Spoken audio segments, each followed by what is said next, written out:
O Jornal de Economia desta edição da manhã hoje está connosco Sónia Lourenço, jornalista da revista Exame. Sónia, muito bom dia. Bom dia. Vamos começar por falar dos pormenores do imposto extraordinário que foram ontem explicados pelo Ministro das Finanças.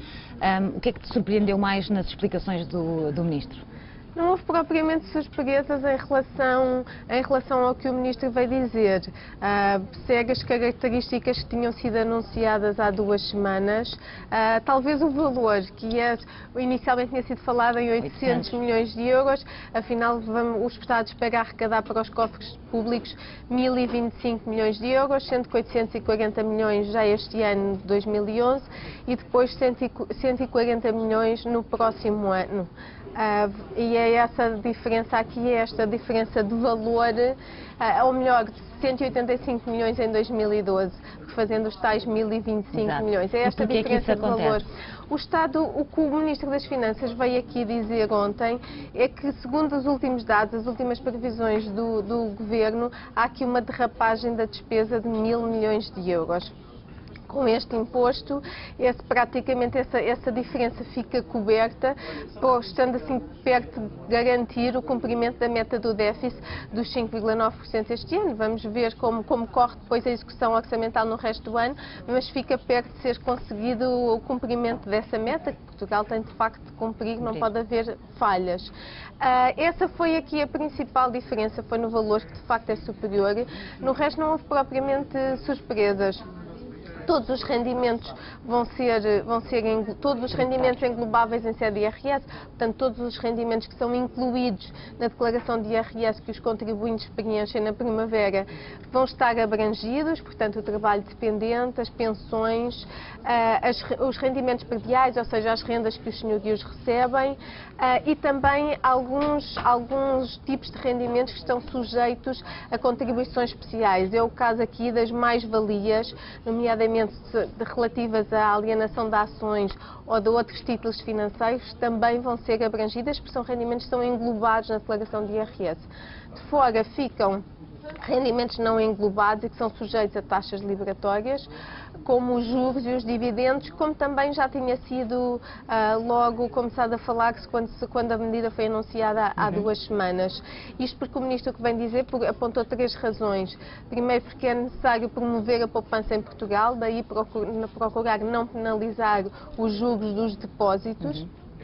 Depois, porque essa é uma forma que os bancos portugueses têm agora também procurado para se financiarem, dado de ser muito difícil obterem financiamento internacional, têm procurado captar mais depósitos para aumentarem o seu nível de financiamento.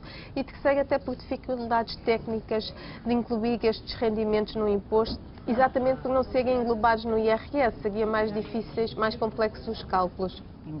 Mas fora isso não houve aqui grande surpresa. O Ministro veio novamente dizer que o grande esforço vai estar concentrado nas pessoas com mais rendimentos. Aliás, referiu que 80% dos pensionistas nem sequer são abrangidos pela medida, cerca de 1,4 milhões de pensionistas do regime de segurança geral da Segurança Social. Isto porque têm pensões baixas e aqui o limite a partir do qual começa a ser contado este imposto é o valor do salário mínimo nacional, os tais 485 euros mensais. E também olhando para os salários, também há aqui uma larga fatia de salários que não são abrangidos exatamente por causa do valor limite do salário mínimo. O Ministro falou em 52% dos salários não estarem abrangidos e que os 10% de contribuintes com salários mais elevados iriam assegurar 60% da receita com este novo imposto. Portanto, o Governo anunciou aqui veio frisar este ponto para anunciar que há aqui de facto um esforço de equidade fiscal. Agora há aqui um outro lado. O que é certo é que dos 840 milhões que vão ser arrecadados já este ano, 75% são assegurados pelos trabalhadores dependentes, 25% pelos pensionistas. A fatia para o próximo ano, que resulta dos outros tipos de rendimentos, é muito mais pequena. Portanto, de facto, aqui o grande esforço volta a ser dos habituais, dos trabalhadores dependentes, dos pensionistas, portanto, pessoas que não podem, trabalhadores por conta de outra, não é? Portanto, que não podem aqui fugir na sua declaração fiscal. Sónia, segundo tema, Vítor Gaspar divulgou ontem também as previsões do Ministério das Finanças, não são notícias nada boas. Não são, de facto. Tal como se esperava, vamos ter 2 anos de recessão inflação este ano e em 2012, mas os números que o Ministro veio divulgar como sendo as últimas previsões do Ministério das Finanças são mais severos, sobretudo para este ano, apontando para uma recessão de 2,3%, uma queda do PIB de 2,3%, são mais severos de todos os que tinham sido divulgados até agora. São piores do que as previsões do Banco de Portugal e de organizações internacionais como o Fundo Monetário Internacional ou a OCDE. Isto não é nada habitual, normalmente os governos são mais otimistas, mas aqui não, de facto são previsões mais pessimistas.